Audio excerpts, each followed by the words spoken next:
નમસ્કાર મિત્રો, સ્વાગત છે તમારું મારી યુટ્યુબ ચેનલ ઓફિશિયલ માહિતીમાં। ગુજરાત પર વરસાદની બે સિસ્ટમ બની છે, ત્યારે હવામાન વિભાગે વરસાદને લઈને ભયંકર આગાહી કરી છે।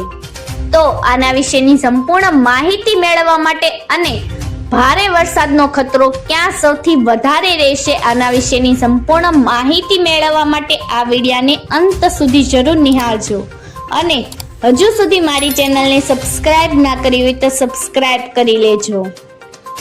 મિત્રો, આગામી 7 દિવસ માટે હવામાન વિભાગે વરસાદને લઈને આગાહી કરી છે। નવસારી, વલસાડ, દમણ અને દાદરા નગર હવેલીમાં ભારેથી અતિ ભારે વરસાદ પડવાની સંભાવના હવામાન વિભાગે વ્યક્ત કરી છે। સાથે જ ભરૂચ, સુરત, ડાંગ અને તાપીમાં પણ અતિ ભારે વરસાદ પડવાની આગાહી છે। અમદાવાદ, પંચમહાલ, દાહોદ અને મહીસાગરમાં પણ વરસાદ પડવાની શક્યતા છે। સૌરાષ્ટ્ર અને કચ્છમાં પણ ભારે વરસાદની આગાહી કરવામાં આવી છે।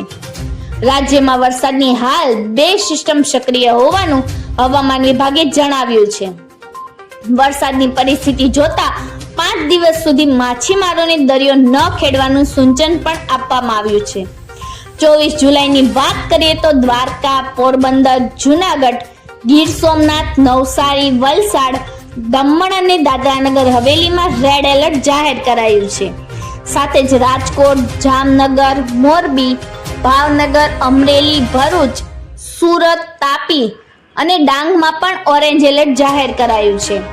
સાથે જ સુરેન્દ્રનગર, બોટાદ, અમદાવાદ, આણંદ, વડોદરા, મહીસાગર, દાહોદ, નર્મદા અને છોટાઉદેપુરમાં યલો એલર્ટ જાહેર કરાયું છે।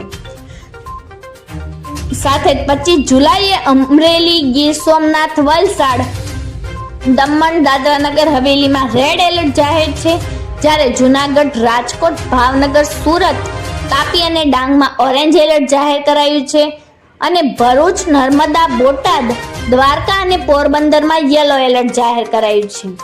26 જુલાઈની વાત કરીએ તો ભાવનગર, વલસાડ, દમણ અને દાદરાનગર હવેલીમાં ઓરેન્જ એલર્ટ જાહેર કરાયું છે। ગીર સોમનાથ, દીવ, સુરત, નવસારી અને ડાંગમાં યલો એલર્ટ જાહેર છે।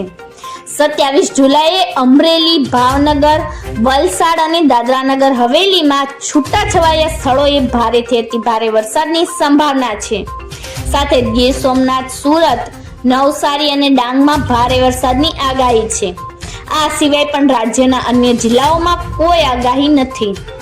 મિત્રો, આવી જ વધુ માહિતી મેળવતી રહેવા માટે મારી ચેનલ સાથે જોડાયેલા રહેજો।